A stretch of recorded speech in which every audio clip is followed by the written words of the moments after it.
is coming to you from the beautiful metaverse, and more specifically from beautiful Danville, Illinois, the homeland of the Correllian tradition. And welcome to Midday with Reverend Don.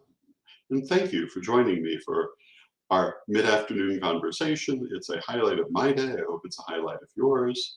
And, every day we talk about something, and it can be very different depending on the day. I have a couple of things that I specifically want to talk about today. We'll see where the conversation actually goes. And you can take active part in that conversation no matter what platform you're watching this on by typing your questions or comments directly on that platform, and they will appear here in my chat room, and we'll be able to interact directly.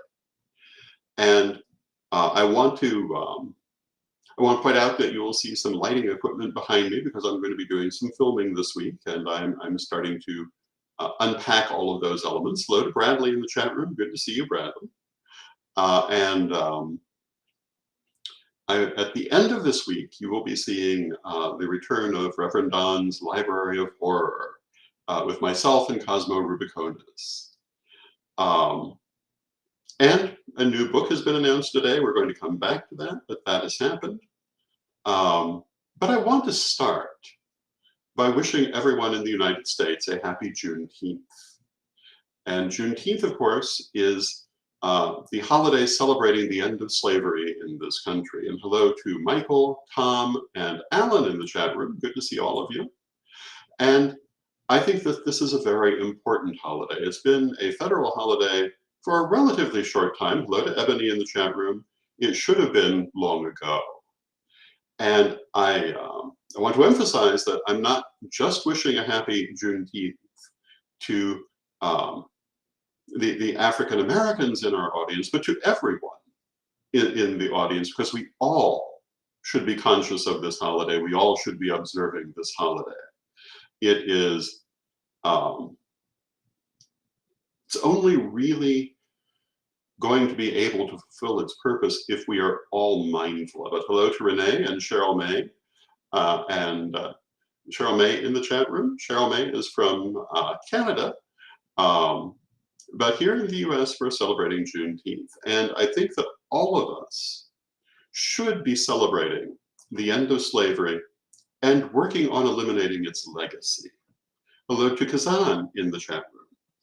Unfortunately, not everyone is, but as a nation, we must continue to work toward this.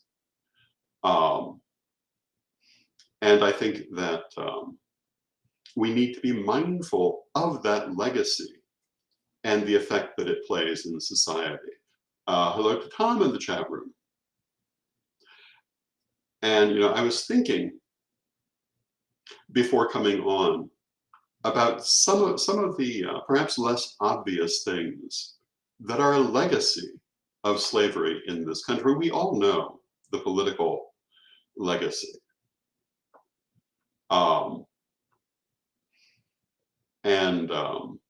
Tom is asking about the American NDN. Could you explain to me what NDN means? And then I can answer that question. But I was thinking here, wondering how many people watching this realize that there was a significant African population in Tudor England. There was enough to actually have a bit of a racist backlash. Did you know that there was an African population throughout medieval Europe, throughout its history? And a number of what should be prominently remembered African Europeans. But for the most part, they're not remembered. There's been an African population in Europe since before the Roman Empire, since the Hellenistic period. But you won't find that in most mainstream history books, except maybe a few in recent years. Hello to Melanie in the chat room. And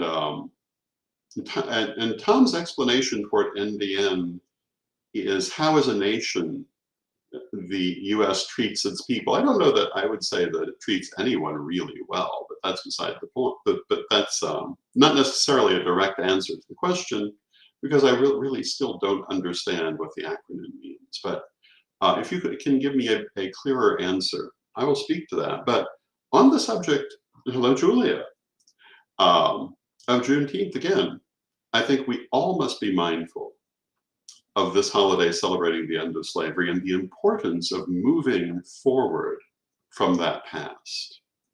And we can only do that by changing our nation, by changing our assumptions, many of which are conditioned by false history that we've been taught. False mostly, often by omission, sometimes by deliberate misdirection.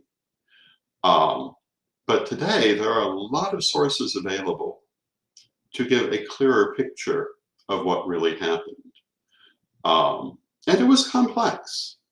It's not a simple equation how the transatlantic slave trade came to be, nor is it a simple path moving on from it. But it's one that I think we must all be dedicated to. So that's what I wanted to say. PETA says, good morning from New Zealand. Good morning, PETA. I think it's all too easy for some people to feel that this does not apply to them, but it applies to all of us. And personally, I come from a family of widely mixed ethnicity. So maybe I'm more mindful of this for that reason. Because while I may look lily white, I'm not. And my mother and her mother and other relatives were obviously far more mindful of these things because they were affected by them, which was not true of most people who look like me. But because of that, I am very much aware of why we need to change. And Kazan says, I don't know the history of Juneteenth. I will find out what it is about. And that's understandable because Kazan is from Canada. Juneteenth is a federal holiday in the US celebrating the end of slavery, and it originated in Texas with the proclamation telling the formerly enslaved African American population that they were free in 1865, well after the actual Emancipation Proclamation had happened, but after the end of the Civil War. And it became there an annual holiday, which has now become a national holiday, which it absolutely should. So happy Juneteenth to everyone in the US. And I hope that everyone will spend at least some time today thinking about the legacy of our history and what our future is going to be. And I saw, and Ebony says, I think Tom was referring to Native Americans in the US, but I'm not sure. That could be, it kind of looked that way. And the way that the US treated Native Americans was genocide. And I have Native American relatives and Native American ancestry, and I will tell you, of all the ethnicities in the US, I think that Native Americans were treated the worst because they were just outright genocided beyond, almost to complete extinction. Mary says, hello in the chat room. Hello, Mary, it's good to see you. Native American culture has made a lot of strides in coming back because the genocide was not quite able to be completed, but it came very, very close. And the scandals involving residential schools that have happened recently, anyone with this ancestry already knew that, but the fact that it's coming into the mainstream is very important. And Melanie says that this continues today, and she's absolutely right. This is an ongoing problem. Just as the legacy of slavery is an ongoing problem, these are things we still have to confront, we still have to change. They are not gone. The fact that they don't register at the center of mainstream society does not mean they're gone. The people they affect are very aware of them. And the fact that we don't necessarily see them being mentioned in the mainstream of society is in fact a big part of the problem. I think, and Tom says those schools have been here since the 1800s. Yes, absolutely. They were a terrible thing. And I will say, they were a terrible thing for the Native American population. They've been a terrible thing around the world for many indigenous populations. Um, and sometimes that same technique was used um, against social rather than ethnic minorities, and still is. And I think we need to be aware these are not things of the past, though they may not be as open as in the past. But I think if we look at some of the things happening in the country today, particularly on the LGBT front, we'll see that this is not at all about the past. It's not what anyone's ancestors did. It's not about something 150 years ago. It's about attitudes that persist today and behaviors that persist today. And what is tomorrow going to be? Um, and Kazan remarks on the same terrible things happening in Canada. I believe you'd see the same thing in any part of the former imperial colonies. And I will take a moment to say it wasn't just European imperialists who did this. Imperial China did very similar things. I think all imperial powers have done similar things. That doesn't make it right, and it doesn't make it what we need to continue. It doesn't mean we don't need to oppose it in the future, but I do recognize that that is true. But if you always do what you always did, you always get what you always got. And we need to find better things in our future.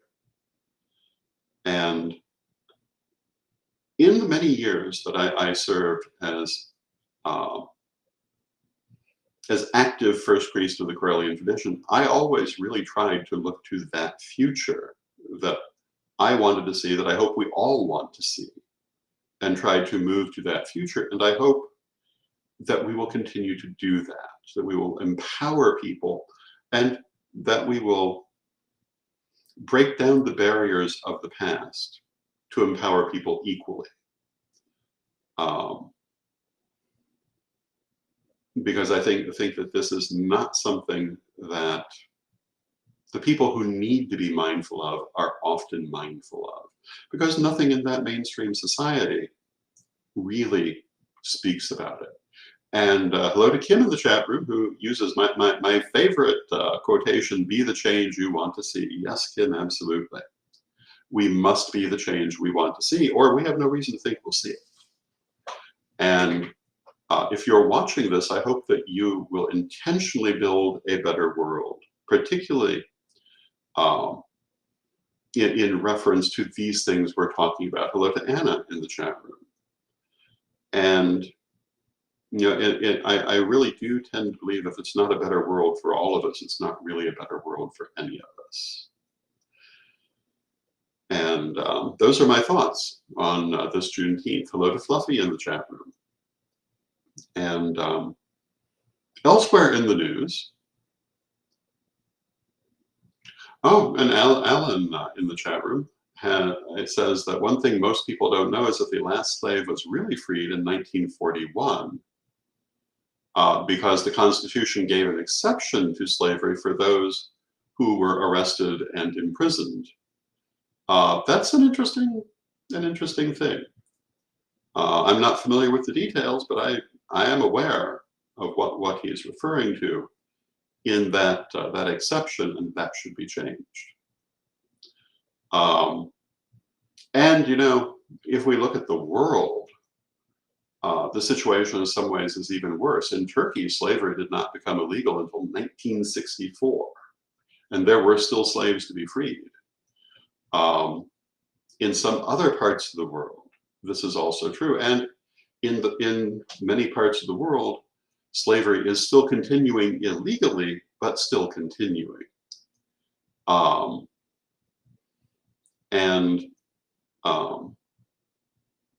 The fight against it is nowhere near over, nor is it limited to just our own backyard, but our own backyard is where we need to start, because it's the thing we can most affect.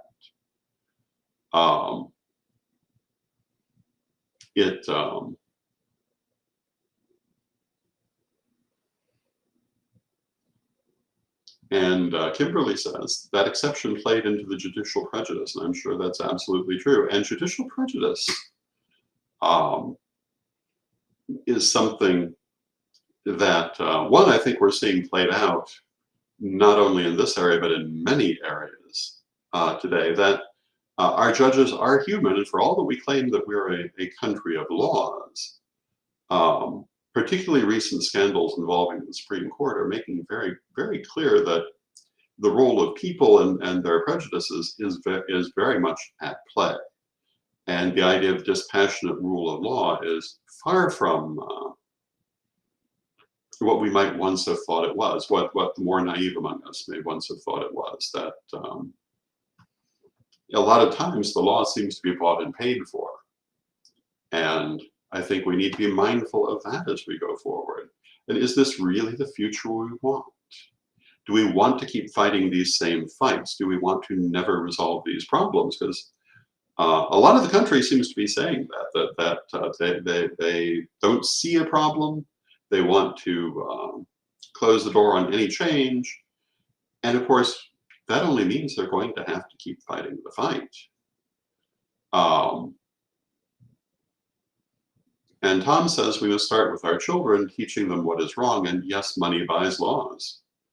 And yes, and the thing is, most of us know that, but we have not changed it. Though there have been attempts, and we need, I think, to be mindful of continuing to fight the extent to which money buys law. We need to fight for what is right. And yes, of course, we need to teach our children what is right, but we also need to teach society what is right. If we are not seeing accurate history in the mainstream, we need to put it in the mainstream. It's like I always say about the pagan and witch community. If we want to see an accurate portrayal of ourselves, we need to get it out there. If we want to see what we think is right, we need to get it out there. We must be the change we wish to see. If we want a better future, we have to be that future. It won't happen without us. And we need to be mindful of that. And so if you're someone who follows my work, if you're someone who respects my opinion, I hope that that you will do this, that you will become more mindful of these things. And Regina in the chat room points out that this is a global issue. And forced child labor in sweatshops and gold mines is a huge thing around the world. Children and women abducted and transported transnationally, effectively in slavery, also organ harvesting. And yes, these are all international problems. And do we want them in our future? Is this really the world we want? And one of the problems is that very often the people who are not victimized by these situations are confident they never will be, so they never look at them. And that's not true. Things change, things shift. And even if you don't think you're affected by these today, you might be tomorrow. They affect you as much as they affect the people who are currently victimized by them. Not least because we know that the people who are only concerned with power will victimize whoever they have to victimize to gain and keep that power. And while you might think you're shielded from it, you have no reason to think that's going to be an eternal shield. This is as much a danger even to the people who are not currently victimized by it as it is to those who are. And yes, if we get rid of slave labor in the developing world, if we get rid of child labor, we'll spend a few dollars more for certain things. But is that really that high a price to pay? And is it really going to be that much? I know that when certain cities raised their minimum wage to $15 an hour, there was a cry that it would destroy all the business in those cities. But when you look back a couple of years later, that cry was false. Not that there was no change, but for the most part, those cities did just fine. I remember when I spoke to the Jacksonville City Council on the subject of LGBTQ rights, I pointed out that if you wanted to know what adding LGBT protections to the law would mean. You only had to look at the numerous places that had done it decades earlier to see what was actually going to happen, as opposed to the horror scenarios that certain people were putting forward. And in fact, as a general rule, as we make these positive changes, only good things come. It's when we get regressive that bad things come. And again, I hope that if you respect my opinion, if you enjoy my work, I hope that you will heed these words and be mindful of building that good future we all want to see. Kim says, the birth of my biracial granddaughter really brought these issues to my world. It was no longer just other people. It's now my people.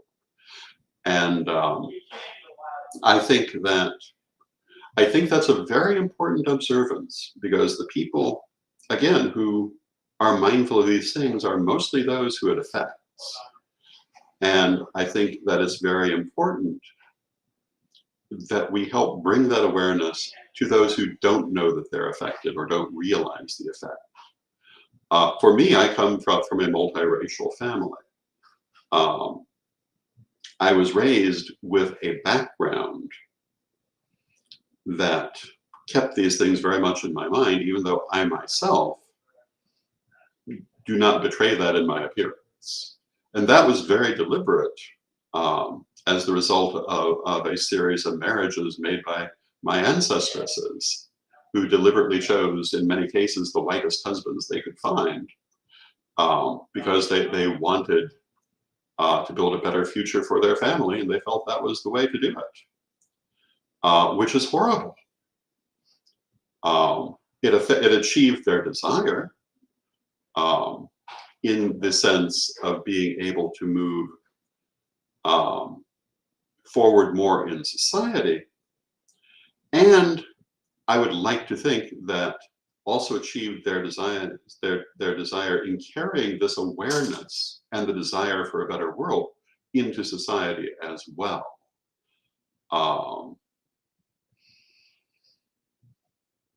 Because so often when people followed that course, they simply closed the door on their past, which I was not taught to do.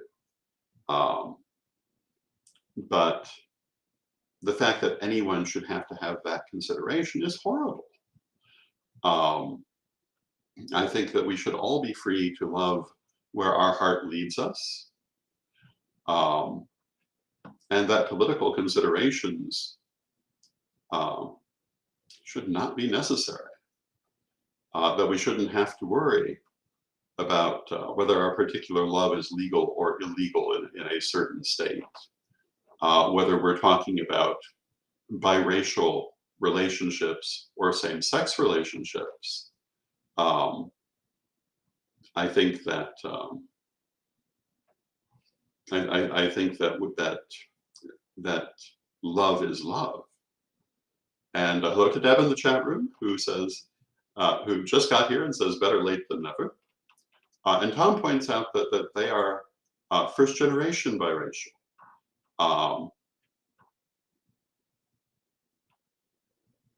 And at any rate, these are the things on my mind today, and I hope they'll be on your mind too. Either that they already were because of the day, or they will be now after this conversation. With that, I see we're coming to the end of our half hour, and I do have something else that I want to talk about, and that is the new book that I'm introducing today. Purely because today is the day that I got word from the publisher that it can go forward. But Reverend Don's Book of Questions, Volume 3, is now available at CorellianPublishing.com. And Reverend Don's Book of Questions, it contains, each one of the different volumes contains 100 questions from my vlog, Reverend Don's vlog, that I did for a solid 10 years, on all different aspects of metaphysics and related topics. And Volume 3 is available in both paperback and hardback. And you can find that at CorellianPublishing.com. And in bringing this book forward, the thought has occurred to me that I would like to explore the idea of bringing people on with me to talk about some of these subjects in a group setting. And so my question to you is, would you be interested in taking part in such a program? Would you like to come on with me to talk about different things?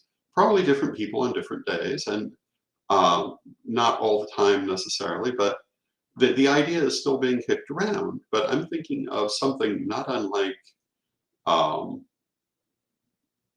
it's probably not the best analogy, and I don't watch the program, so all I know is the reputation, but not unlike a metaphysical version of The View, or shows like it, where you have people who can talk about things from different points of view. I think that would be very interesting. But of course, I would need other people willing to do it. So if you are interested, you can let me know either on my Facebook page or at Magic TV, or by email at donlewishp@aol.com, because I would like to explore this idea and hopefully move forward with it. So these are the things that my mind is on at this time. Again, I want to wish everyone a happy Juneteenth in the United States, and even internationally. I know that it's a U.S. holiday, but it's an international issue. And let us all take this day to be mindful of this situation and making the future better than the past. And with that, I thank you for joining me. I love you all. I love having these conversations. And let us close with our prayer. And Divine Mother Goddess, Divine Father God, beloved ancestors, we ask you to help us to be the change we want to see, and to keep our eyes fixated on the better world we hope to enjoy and pass on to our descendants, physical or philosophical. Help us to embody the best that we are, and not merely the legacy that we receive. Help us to build on the past a better future, and help us to go forward together hand in hand in a spirit of love and family. Beloved Mother Goddess, beloved Father God, we thank you with great love and with respect, and knowing you are always with us, yet from respect, we thank you, and may you be blessed now and always. And I thank you for your presence. I love you all. I love this time with you, and may you be blessed now and always.